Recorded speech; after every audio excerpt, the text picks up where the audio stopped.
श्री शिवाय नमस्तुभ्यम, हर हर महादेव। आप सभी को राधाष्टमी की बहुत बहुत बधाई। आज की वीडियो में हम आपको बताएंगे कि राधाष्टमी का व्रत आपको कब करना है, कैसे करना है, कब खोलना है, क्या खाना है, ये संपूर्ण जानकारी आज की वीडियो में हम आपको देंगे। राधाष्टमी के पूजन की व्रत की सबसे सरल विधि हम आपको बताने वाले हैं, तो वीडियो को पूरा जरूर देखना। और अगर आप भी लड्डू गोपाल की राधा रानी की कृपा प्राप्त करना चाहते हैं, अगर आप राधा रानी के सच्चे भक्त हैं, तो चैनल को सब्सक्राइब करके कमेंट बॉक्स में राधा रानी जरूर लिखें। तो भाद्र मास की शुक्ल पक्ष की अष्टमी तिथि को राधाष्टमी का पर्व मनाया जाता है। इस दिन उनका प्रकट्य दिवस मनाया जाता है। उनका जन्म नहीं हुआ था, उनका प्रकट्य हुआ था इस दिन। और इस दिन राधाष्टमी का व्रत कब रखा जाएगा, कब है राधाष्टमी? तो राधाष्टमी 11 सितंबर को है, लेकिन व्रत आपको 10 सितंबर को रखना है, क्योंकि राधाष्टमी का व्रत पूरे दिन रखा जाता है, जो सप्तमी के दिन रखा जाता है। पूजा पाठ है जो विधि विधान से जो किया जाता है वो अष्टमी के दिन किया जाता है। तो आपको व्रत 10 सितंबर के दिन करना है, सप्तमी के दिन पूरा दिन व्रत करना है, तभी वो व्रत लगेगा। ये नहीं कि आप अष्टमी के दिन 11 तारीख को व्रत करेंगे तो ही आपको पूरे दिन का व्रत लगेगा, ऐसा नहीं करना है। व्रत आपको 10 सितंबर सप्तमी के दिन ही करना है। राधाष्टमी का व्रत करने का बहुत ही बड़ा महत्व है। अगर जिन लोगों ने कृष्ण जन्माष्टमी का व्रत किया था, जो लड्डू गोपाल की सेवा करते हैं, उनके लिए राधाष्टमी का व्रत करना बहुत जरूरी हो जाता है। कृष्ण जन्माष्टमी का जिन लोगों ने व्रत किया था, उसका पूर्ण फल तभी मिलेगा जब आप लोग राधाष्टमी के दिन व्रत करेंगे। राधाष्टमी के व्रत का इतना बड़ा फल है कि अगर आप एक राधाष्टमी का व्रत करते हैं तो कम से कम 1000 एकादशियों के व्रत का फल आपको प्राप्त होता है। और इसी के साथ साथ 1000 पवित्र नदियों में स्नान का फल भी हमें एक राधाष्टमी के व्रत करने से मिलता है। तो आप राधाष्टमी का व्रत जरूर करें। और जो लोग राधाष्टमी का व्रत नहीं करते, वो राधाष्टमी के दिन राधा रानी की पूजा जरूर करते हैं। जिन लोगों के घर में राधा रानी की सेवा है तो अच्छी बात है, और जिन लोगों के घर में राधा रानी की सेवा नहीं है, वो लोग लड्डू गोपाल को ही राधा रानी का स्वरूप देकर राधाष्टमी की पूजा करते हैं। तो आप भी ऐसा ही करें। नहीं तो आप राधा रानी की फोटो की पूजा करके भी इस व्रत को कर सकते हैं, इस पूजा को कर सकते हैं। तो आइए जानते हैं पूजा की वो सरल विधि सामग्री के साथ। मंदिरों में सुबह 4 बजे ब्रह्म मुहूर्त में मंगला आरती के समय राधा रानी की पूजा की जाती है, राधा रानी का अभिषेक कराया जाता है। लेकिन गृहस्थ लोग घर में जो राधा रानी की सेवा करते हैं, जो पूजा करते हैं, व्रत करना चाहते हैं, वो लोग दोपहर में 12 बजे राधा रानी की पूजा करते हैं, अभिषेक करते हैं। जिस प्रकार से जन्माष्टमी की पूजा रात में 12 बजे की जाती है, उसी प्रकार से राधाष्टमी की पूजा दिन में 12 बजे की जाती है। तो सबसे पहले आपको एक चौकी लगानी है। चौकी पर आपको लाल रंग का कपड़ा बिछा देना है। इस पर आपको एक कलश की स्थापना करनी है। कलश जैसा कि आप जानते हैं, तांबे का, स्टील का, मिट्टी का, पीतल का, कोई भी कलश आप स्थापित कर सकते हैं। चावल का आपको आसन लगाना है। इसी आसन पर आपको ये कलश स्थापित करना है। इस कलश में आपको सिक्का, सुपारी, हल्दी, फूल और चावल डाल देने हैं। कंठ तक आप कलश को जल से भर लीजिए और इसमें आपको पंच पल्लव लगाने हैं। आप आम के या फिर आप अशोक के पत्ते लगा सकते हैं। पत्तों पर आपको तिलक करना है। रोली से आप तिलक करें। कलश की स्थापना करने के बाद एक कटोरी या प्लेट में आपको चावल भरना है और कलश पर चावल की कटोरी रख देनी है। इसके बाद इस कलश पर आपको एक दीपक रखना है। दीप कलश की स्थापना हमें करनी है। राधाष्टमी के दिन कलश की स्थापना करना अनिवार्य होता है, तो आप कलश की स्थापना जरूर कर लें। कलश की स्थापना के बिना आपकी पूजा पूरी नहीं मानी जाती, आपकी पूजा अधूरी ही रह जाती है। इसके बाद आपको चौकी से अच्छे से सजा देना है। आप फूल भी लगा सकते हैं, और अगर आपके पास समय नहीं है तो आप फूल बंगला लाकर वो भी लगा सकते हैं। इसके बाद आप चाहें तो गणेश जी की स्थापना इसी चौकी पर कर सकते हैं, और आप चाहें तो अलग से भी कर सकते हैं। गणेश जी की स्थापना आपको उसी प्रकार से चावल का आसन देकर अपने घर की जो पूजा की मूर्ति है उसे स्थापित करना है। इसके बाद राधा कृष्ण की कोई भी मूर्ति आप स्थापित कर सकते हैं, और अगर आप राधा रानी की सेवा करते हैं तो आप राधा रानी की तस्वीर, फोटो या फिर जो रानी की मूर्ति है उसे स्थापित करें। सबसे पहले आपको चावल का आसन देना और उसी आसन पर इस मूर्ति को स्थापित कर देना।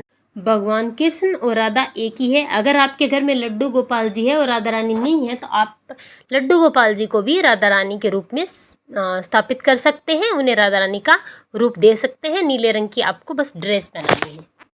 अब हमने चौकी लगा ली, कलश की स्थापना कर ली, मूर्ति को भी स्थापित कर दिया। अब हम पूजा करेंगे। पूजा करने में सबसे पहले आपको जो कलश पर रखा दीपक है उस दीपक को प्रज्वलित कर देना है। दीपक जलाने के बाद हाथ जोड़कर भगवान गणेश जी से आपको प्रार्थना करनी है कि हमारी पूजा को निर्विघ्न रूप से पूर्ण करें। इसके बाद आपको एक कलश में जल भरना है, उसमें आपको थोड़ा सा गंगा जल डाल देना है और अपने हाथ में एक फूल लेना है। इस फूल से आपको जल के छींटे लगा देने हैं भाव रूप में, यानी सबको आपको स्नान कराना है। इसके बाद आपको वस्त्र स्वरूप कलावा समर्पित कर देना है। भगवान गणेश जी को कलावा समर्पित करें और राधा कृष्ण की मूर्ति है, फोटो है, जो भी लड्डू गोपाल है या फिर राधा रानी की सेवा है, जो भी मूर्ति है उसको आप वस्त्र स्वरूप भाव रूप में कलावा समर्पित करें। इसके बाद आपको राधा रानी को लाल रंग की चुनरी समर्पित करनी है। राधा रानी को लाल रंग की चुनरी आप जरूर समर्पित करें। इसके बाद आपको तिलक करना है। भगवान गणेश जी को, राधा रानी को, भगवान कृष्ण को आपको तिलक करना है। आप हल्दी से, चंदन से, रोली से, कुमकुम से, जो भी आपके पास है उससे आप तिलक करें। इसके साथ साथ आप कलश और दीपक को भी तिलक जरूर करें। इसके बाद आप सबको अक्षत समर्पित करें। अक्षत समर्पित करने के बाद आपको सुहाग का सामान भी राधा रानी को समर्पित करना है। जितना सामान आप सुहाग का समर्पित कर सकते हैं उतना आप समर्पित करें, और अगर आप ज़्यादा नहीं कर सकते तो आप चूड़ी और बिंदी सिंदूर जरूर समर्पित करें। आप सुहाग के सामान में 16 श्रृंगार की चीज़ें, 2 चीज़ें, 5 चीज़ें, 7 चीज़ें, जितनी भी समर्पित करना चाहते हैं उतनी समर्पित जरूर करें। इसके बाद आपको जो भी फूल मिल जाते हैं लाल या पीले रंग के, आप राधा रानी को फूल जरूर समर्पित करें। इसके बाद आपको भोग के रूप में तुलसी सबसे पहले समर्पित करनी है। तुलसी के बिना राधा रानी और भगवान कृष्ण की पूजा हमेशा अधूरी मानी जाती है। इसके बाद आपको राधा रानी को भोग जरूर समर्पित करना है। भोग में एक चीज़ सबसे ज़रूरी है, दही अरबी की सब्जी। राधा रानी को दही अरबी की सब्जी बहुत ही प्रिय है, तो आप दही अरबी की सब्जी जरूर समर्पित करें।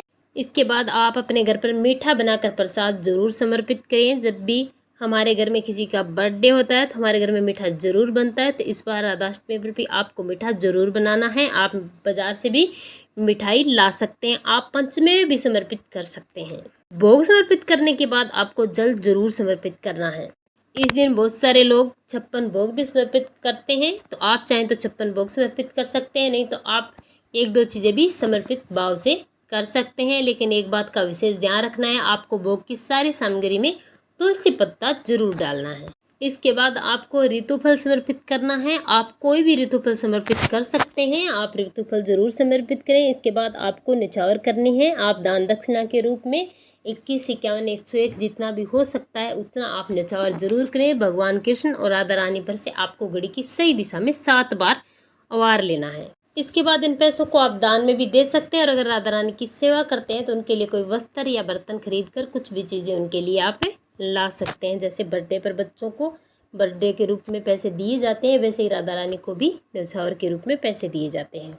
इसके बाद आपको राधाष्टमी की व्रत कथा सुननी है। व्रत कथा सुनने के लिए आपको 1 लोटा शुद्ध जल भर लेना है, और इसी के साथ आपको अपने सीधे हाथ में चावल या फूल लेने हैं। इसके बाद आपको कथा सुननी है। इसके बाद कथा सुनने के बाद आपके हाथ में जो फूल है वो आपको थोड़े से कलश में डाल देने हैं, और बाकी बचे फूल आपको राधा रानी के चरणों में समर्पित करने में है। इसके बाद आपको धूप दीप दिखाना है। उसके बाद आपको आरती करनी है। आरती के लिए आपने जो कलश पर दीपक जलाया है उस दीपक को नहीं लेना, आपको अलग से दिया जलाना है, फिर आप कपूर से भी आरती कर सकते हैं। आरती में सबसे पहले आपको भगवान गणेश की आरती करनी है, और फिर आपको राधा कृष्ण की आरती करनी है। बहुत ही प्रेम से आरती करने के बाद आपको हाथ जोड़कर पूजा में रही कमियों के लिए क्षमा याचना करनी है और अपनी मनोकामना के लिए प्रार्थना करनी है। इसके बाद कथा के लिए आपने जो 1 लोटा शुद्ध जल लिया था, उस जल को आप भगवान सूर्यदेव को अर्घ्य दे देंगे। अर्घ्य देने के बाद आपने जो भी भोग और प्रसाद चढ़ाया उस भोग और प्रसाद को अपने घर और परिवार के पूरे सदस्यों में बांट देना है प्रसाद के रूप में। इस प्रकार से आपको राधाष्टमी के दिन राधा रानी की पूजा करनी है। जिन लोगों के पास राधा रानी का विग्रह रूप है उन लोगों को राधा रानी को पंचामृत से स्नान जरूर कराना है, और नीले रंग की पोशाक आपको इस दिन राधा रानी को पहनानी है। आप लड्डू गोपाल को नीले रंग की पोशाक पहनाकर भी सेवा कर सकते हैं। बहुत लोग इस प्रकार से ही करते हैं, क्योंकि वो दोनों का विग्रह रूप नहीं रखते तो उन्हें लड्डू गोपाल की सेवा ही करनी पड़ती है। रही बात राधा रानी की चौकी की, तो जो लोग 12 बजे तक व्रत करते हैं, 12 बजे के बाद जो लोग व्रत खोल लेते हैं वो लोग 12 बजे के बाद चौकी को हटा सकते हैं। खासकर लोग ज़्यादातर 12 बजे के बाद चौकी को हटा देते हैं। कलश में रखा जल पौधों में डालना चाहिए, घर में इसका छींटा देना चाहिए। जो चावल रखे हैं वो आप अपने घर में यूज़ कर सकते हैं। प्रसाद की सामग्री अपने घर में आप प्रसाद के रूप में बांट सकते हैं, सारे लोग ग्रहण कर सकते हैं। और जो भी हमने श्रृंगार का सामान लिया था उस सामान को आप राधा रानी के आशीर्वाद के रूप में खुद भी प्रयोग कर सकते हैं या फिर आप किसी को दान भी दे सकते हैं। तो इस प्रकार से बहुत ही आसान तरीके से, बहुत ही सरल विधि से आप अपने घर पर स्वयं राधा रानी की पूजा कर सकते हैं। तो आप ये पूजा ज़रूर करें। कृष्ण जन्माष्टमी का व्रत करने वालों के लिए राधा रानी की पूजा बहुत ही ज़रूरी हो जाती है और बिना राधा रानी की पूजा के लड्डू गोपाल कभी खुश नहीं रहते। तो लड्डू गोपाल की सेवा करने वाले लोगों के लिए राधा रानी की पूजा बहुत ही ज़रूरी हो जाती है।